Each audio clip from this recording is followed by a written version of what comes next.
क्या कभी ईश्वर को आप रोमांटिक मूड में देखे हैं, बहुत ही प्यार की स्थिति में?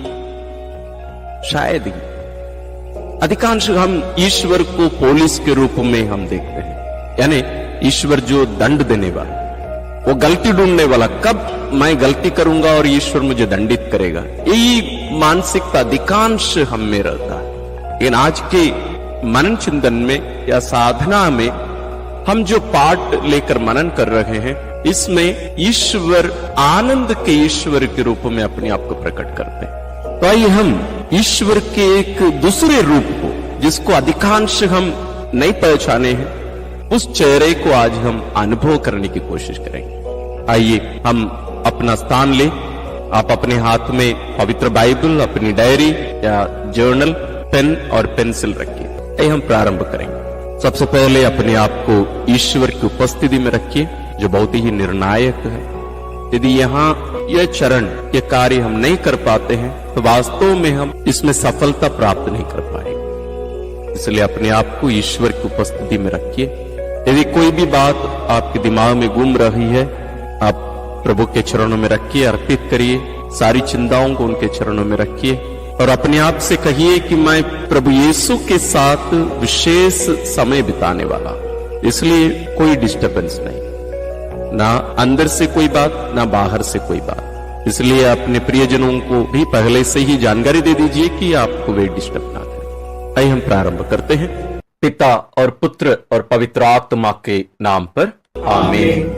हे परम दयावान पिता, अब हमसे विशेष प्यार करते हैं, लेकिन हम आपको दंड देने वाले ईश्वर के रूप में अधिकांश हम अनुभव किए हैं या पहचाने हैं। लेकिन प्यारे पिता, आप अपने पुत्र के द्वारा हम पर प्रकट किए हैं कि आप हमसे कितना प्यार करते हैं, और आपके प्यार का बहुत सारे चेहरे हैं। उसमें से एक है एक रोमांटिक लवर। आज जो वचन आप हमें दे रहे हैं, इसके आधार पर हमें कृपा दीजिए कि हम आपके दूसरे रूप को, उस प्रेम की बात को हम समझ सके, अनुभव कर सके, ताकि हम पूर्ण रूप से अपने आप को आपके हाथों में देकर अपना जीवन जीने की कृपा हमें मिले। ये पवित्र आत्मा ईश्वर आकर हमारे मन, दिल, हृदय को आलोकित करिए, ज्योतिर्मय बनाइए, ताकि हम जो आपके वचन पढ़ने वाले हैं, सुनने वाले हैं, इस वचन को हम समझ सके, जी सके और प्रभु यीशु की उपस्थिति का अनुभव कर सके।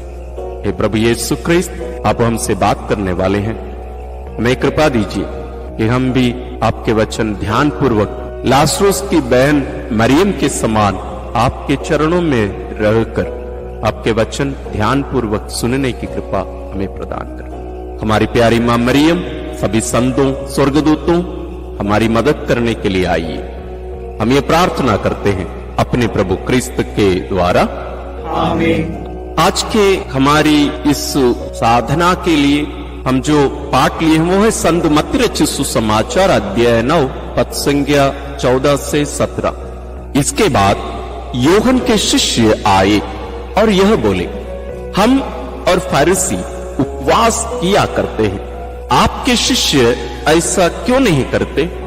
ईसा ने उनसे कहा, जब तक दुल्हा साथ है क्या बाराती शोक मना सकते हैं? किंतु वे दिन आएंगे जब दुल्हा उनसे बिछुड़ जाएगा, उन दिनों वे उपवास करेंगे। कोई पुराना कपड़े पर कोरे कपड़े का पाइबंद नहीं लगाता, क्योंकि वह पाइबंद सिकुड़कर पुराना कपड़ा फाड़ देता है और चीर बढ़ जाता है, और लोग पुरानी मशकों में नई अंगूरी नहीं भरते, नहीं तो मशकें फूट जाती है, अंगूरी बह जाती है और मशकें बर्बाद हो जाती हैं। लोग नई अंगूरी नई मशकों में भरते हैं, इस तरह दोनों ही बची रहती हैं। इस पाठ को ध्यान पूर्वक 1-2 बार आप पढ़ लीजिए, तत्पश्चात आगे बढ़ेंगे। हम पहले चरण में प्रवेश करते हैं, वो है मनन चिंतन। जैसे शुरुआत में मैंने कहा, हम ईश्वर को सामान्य रूप से एक कठोर व्यक्ति के रूप में, दंड देने वाले एक व्यक्ति के रूप में देखते हैं। लेकिन आज के इस पाठ में हम देखते हैं ईश्वर अपने आप को एक दूल्हे के रूप में प्रकट करते हैं, और उसमें भी अंगूरी जो आनंद का चिन्ह है उसका ही एक दृष्टांत वे दूसरों को सुनाते हैं। इस पाठ का थोड़ा सा संदर्भ समझने की कोशिश करेंगे। यहूदी सप्ताह में कम से कम एक दिन उपवास किया करते थे, लेकिन उन्होंने देखा कि प्रभु यीशु के शिष्य कभी उपवास नहीं किए। संत यूहन्ना बपतिस्ता के शिष्य किया करते थे, फरीसी किया करते थे, अन्य यहूदी किया करते थे, लेकिन प्रभु यीशु के शिष्य कभी उपवास नहीं किए जब तक प्रभु यीशु उनके साथ रहे। इसलिए फरीसी और यूहन्ना बपतिस्ता के शिष्य प्रभु के पास यह शिकायत लेकर आते हैं। उस संदर्भ में प्रभु यीशु अपने और अपने शिष्यों के बीच के संबंध को यहां प्रकट करते हैं। वास्तव में मैं भी इस संबंध को इस रीति से और इस पाठ को इस दृष्टिकोण से कभी मनन नहीं कर पाया हूं। आइए हम आगे बढ़ते हैं। यहां प्रभु यीशु हमें बताते हैं कि वे हमारे जीवन में आनंद लेकर आए। एक शादी के घर में दुल्हा आनंद का कारण बनता है। दुल्हे के आसपास में रहने वाले सब आनंदित होते हैं और उस आनंद का कारण दुल्हा होता है, अन्य कोई नहीं। यहां प्रभु यीशु हमारे जीवन में, मेरे जीवन में एक दुल्हे के रूप में आते हैं और मुझे अपने बाराती में उनके साथी बनकर, उनका मित्र बनकर, दोस्त बनकर उनके साथ रहने के लिए मुझे आमंत्रित करते हैं। उनके आनंद के सहभागी बनने के लिए हमें आमंत्रित करते हैं। वास्तव में आजकल जो विवाह होता है, शादी होती है, हम गांवों में देखते हैं कहीं 3 दिन, 4 दिन, 5 दिन तक चलती है शादी। लेकिन प्रभु यीशु के समाज में 2000 साल पहले जो शादी होती थी उसमें हनीमून के लिए जैसे आजकल लोग कहीं कहीं शहरों में जाते हैं वैसे उस समय नहीं जाते थे। लेकिन ये जो शादी जो 1 सप्ताह तक चलती थी, वो पूरा सप्ताह दुल्हे के साथी लोग, उसके मित्र लोग उसके साथ ही रहते थे, उसके आनंद में सहभागी होते थे। तो प्रभु यीशु अपने मित्रों को या अपने शिष्यों को दुल्हे के मित्रों के रूप में वहां फरीसी और यूहन्ना बपतिस्ता जो शिकायत लेकर आए थे उन्हें बताते हैं। तो प्रभु यीशु के साथ रहने वाले हमेशा आनंदित रहना चाहिए। प्रभु यीशु हमारे साथ दुख मनाने के लिए या अपने दुख हमें देने के लिए नहीं आए, बल्कि अपना ईश्वरीय आनंद हमें देकर उस आनंद के सहभागी हमें बनाने के लिए हमारे पास आए। तो प्रभु यीशु के साथ रहने वाले कभी भी दुखी नहीं हो सकते। उनके जीवन में दुख हो सकता है, लेकिन वे दुखी नहीं हो सकते। इसलिए खुशी और आनंद में बहुत फर्क है। खुशी कोई वस्तु या कोई व्यक्ति के कारण मिलने वाला एक फल है, वो क्षणिक होती है खुशी, कुछ समय के लिए। जैसे यदि हम अच्छा भोजन करते हैं, एक छोटे से क्षणभंगुर खुशी हमें मिलती है, अच्छा भोजन मिला। एक नया कपड़ा, बर्थडे में एक केक या अन्य कोई भी चीज, ये सब कुछ समय के लिए, ज्यादा से ज्यादा कुछ दिनों के लिए रहती है खुशी, उसके बाद खत्म हो जाती है। लेकिन आनंद ऐसा नहीं है। आनंद हमारे जीवन में प्रभु यीशु का होने के कारण मिलने वाला एक फल, ये सदा बना रहता है, ये कभी खत्म नहीं हो सकता। प्रभु यीशु उस आनंद के बारे में यहां बात कर रहे हैं। देखिए यहां प्रभु यीशु हमारी दोस्ती चाहते हैं, आपकी दोस्ती चाहते हैं, आपको अपना मित्र कहकर बुलाते हैं, और वे चाहते हैं कि यह दोस्ती और भी गहरी होती जाए, ताकि उनका जो आनंद है हमारे जीवन में परिपूर्ण होता जाए। इसलिए संत यूहन्ना सुसमाचार में भी प्रभु यीशु यही कहते हैं, मैंने तुम्हें मित्र कहा और मेरा आनंद तुम में परिपूर्ण हो जाए। यहां भी प्रभु यीशु उसी सच्चाई को प्रकट कर रहे हैं। वो आनंद ना केवल हमारे जीवन में आए, बल्कि हमारे जीवन से बहकर दूसरों के जीवन में प्रवेश करे। इसलिए संत पिता फ्रांसिस बार बार कहते हैं, the Joy of the gospel, सुसमाचार का आनंद, यानी प्रभु यीशु जिनके जीवन में है, उनके जीवन में आनंद रहता है, और वो आनंद उनके जीवन तक सीमित नहीं रहता, बल्कि उनके जीवन से दूसरों के जीवन में बहता है। इट ओवरफ्लोस। लेकिन इसके लिए एक शर्त है, यहां दुल्हा मुख्य है। वो जो चाहता है वही यहां होता है, हम जो चाहते हैं वो नहीं। यहां एक कंडीशन वे हमारे जीवन में रखते हैं, वो है कि हम उनकी इच्छा हमारे जीवन में पूरा होने दें। आइए एक क्षण हम ले, जिन बातों पर हमने मनन किया, इन बातों को हम अपने अंदर थोड़ा सा जाने, उसके बाद में हम इसका प्रत्युत्तर देने की कोशिश करेंगे, ईश्वर को इसका जवाब देने की हम कोशिश करेंगे।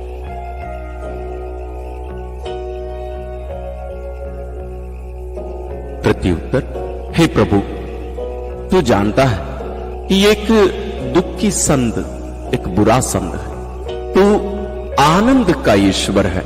मैं बहुत बार तुझे एक दुखी ईश्वर के रूप में मैंने देखा है, एक पुलिस के रूप में मैंने देखा है, मुझे दंड देने के लिए उत्साहित रहने वाले और मेरे जीवन की गलतियों को ढूंढ निकालने वाले एक व्यक्ति के रूप में मैंने बहुत बार तुझे देखा है।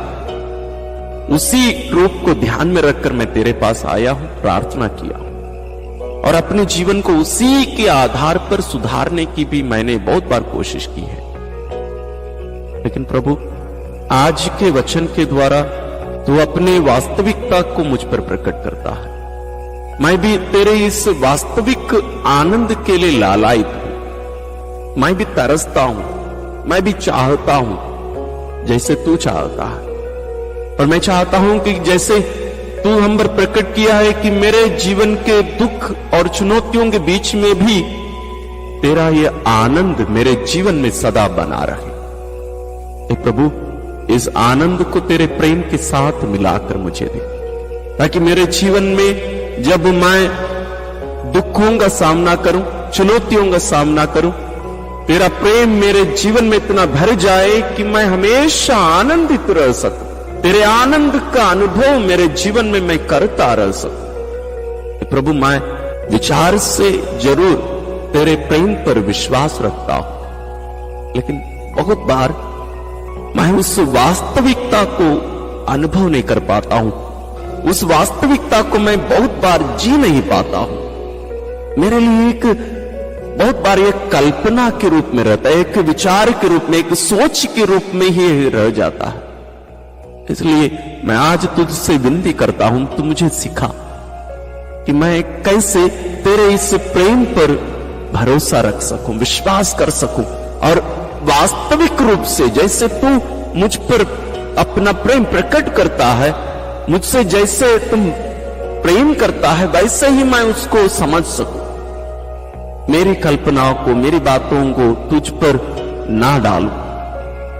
तू ही मेरे जीवन का दुल्हा है प्रभु, मेरा हृदय का दुल्हा तू है। मैं भी तेरे लिए प्यासा बन जाऊं, मैं भूखा रहूं तेरे लिए, तेरे लिए मेरी चाहत इतना ज्यादा हो जाए कि मैं सदा तुझे ही खोजता रहूं, तेरे लिए ही मैं जीता रहूं। और मुझे सिखा कि मैं किस राह पर चलकर तेरी खोज करता रहूं, तेरे साथ रह सकूं।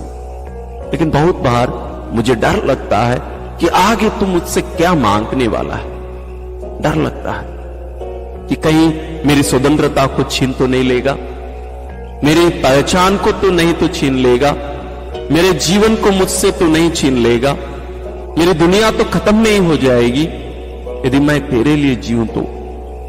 प्रभु, मुझे सही मार्ग पर ले चल। मैं इन सभी डर से उभर कर, ऊपर उठकर तेरे आनंद में पूर्ण रूप से अपने आप को खोने की शक्ति, सामर्थ्य मुझे प्रदान कर। मैं यूहन्ना बपतिस्ता के शिष्यों के समान बहुत बार तेरे आनंद में सहभागी होने से हिचकिचाता हूं, दूर हो जाता हूं, आगे नहीं बढ़ना चाहता हूं, तेरा शिष्य बनकर तेरे साथ रहने से इनकार करता हूं बहुत बार। क्यों प्रभु? मुझे पता नहीं, मुझे मार्ग दिखा, मेरे जीवन में ज्योति बनकर मुझे सही राह पर ले चल। कि प्रभु तेरी इच्छा पूर्ण रूप से ज्ञान से भरी है, मुझे भी उस ज्ञान से भर दे और मुझे भी ज्ञानी बनने की शक्ति सामर्थ्य प्रदान कर। और जब मुझे अपने आप को पूर्ण रूप से देना पड़े, मैं पूर्ण रूप से अपने आप को दे सकूं। आइए हम कुछ क्षण लें और अपने आप को इस वास्तविकता में जीने की कोशिश करें, अपने आप को इस वास्तविकता में रखें, प्रभु के इस आनंद को अनुभव करने की कोशिश करें।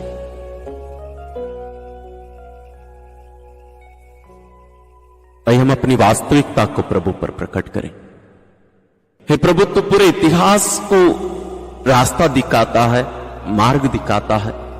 हे पिता, तू इस सृष्टि को, इस सारी दुनिया को तेरे पुत्र के शरीर धारण के लिए तैयार किया और उनके आने के द्वारा तेरी कृपा को धीरे लेकिन पूर्ण रूप से हम पर आप बरसाते रहे हैं।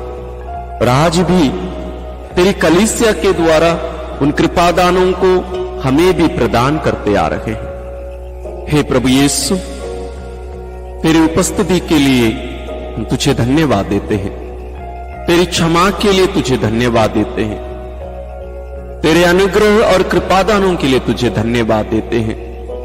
सबसे ज्यादा तेरी इस दोस्ती के लिए, हमारे लिए तेरी चाहत के लिए तुझे धन्यवाद देते हैं, जिस कारण इस दुनिया में मानव बनकर आया, हमारे साथ रहा।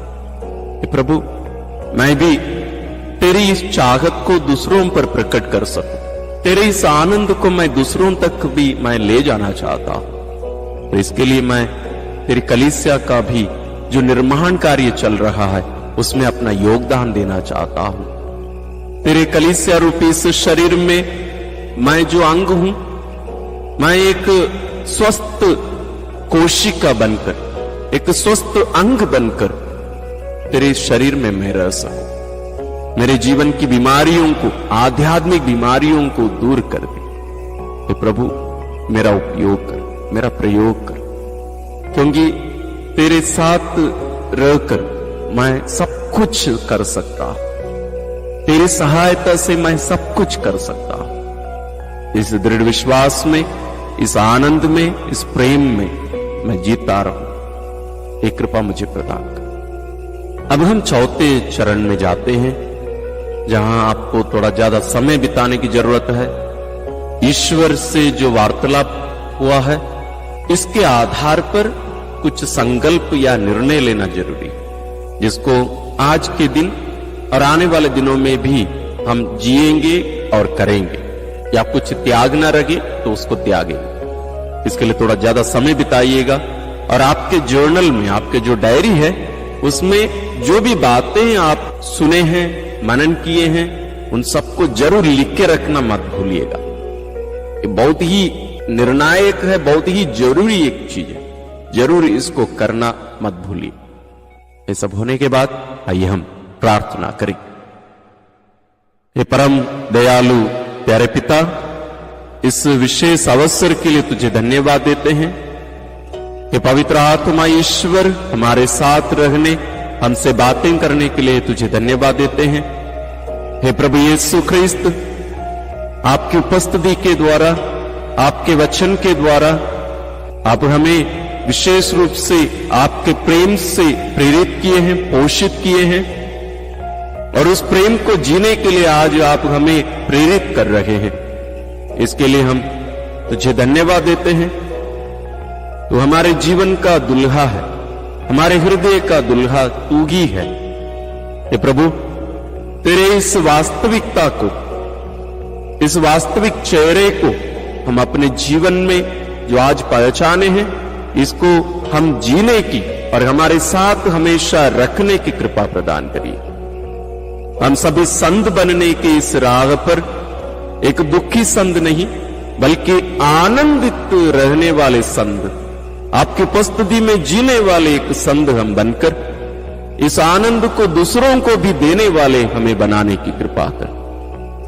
और विशेष रूप से तेरी कलीसिया के निर्माण में हम अपने आप को पूर्ण रूप से अर्पण कर सके। हे प्रभु यीशु, विशेष रूप से जो कोई इस साधना में विशेष रूप से जुड़ रहे हैं, उन सबों को विशेष अनुग्रह और आशीष प्रदान कर हम सभी तेरे प्रेम में दिनों दिन आगे बढ़ते जाएं। हम ये प्रार्थना करते हैं अपने प्रभु क्रिस्त के द्वारा, आमीन। प्रिय मित्रों, जरूर प्रभु यीशु की इस मित्रता को, दोस्ती को हम अपने दैनिक जीवन में जीने की कोशिश करें और इस आनंद को जरूर दूसरों के साथ शेयर करना मत भूलिए, क्योंकि प्रभु यीशु का आनंद हमारे अंदर बंद नहीं रह सकता। यदि वो बंद रहता है तो ये प्रभु का आनंद नहीं है। इस सुसमाचार के आनंद को, एक ही प्रभु यीशु के इस आनंद को हम जन जन तक ले चले। ईश्वर वही अनुग्रह और आशीष हम सबों को प्रदान करे।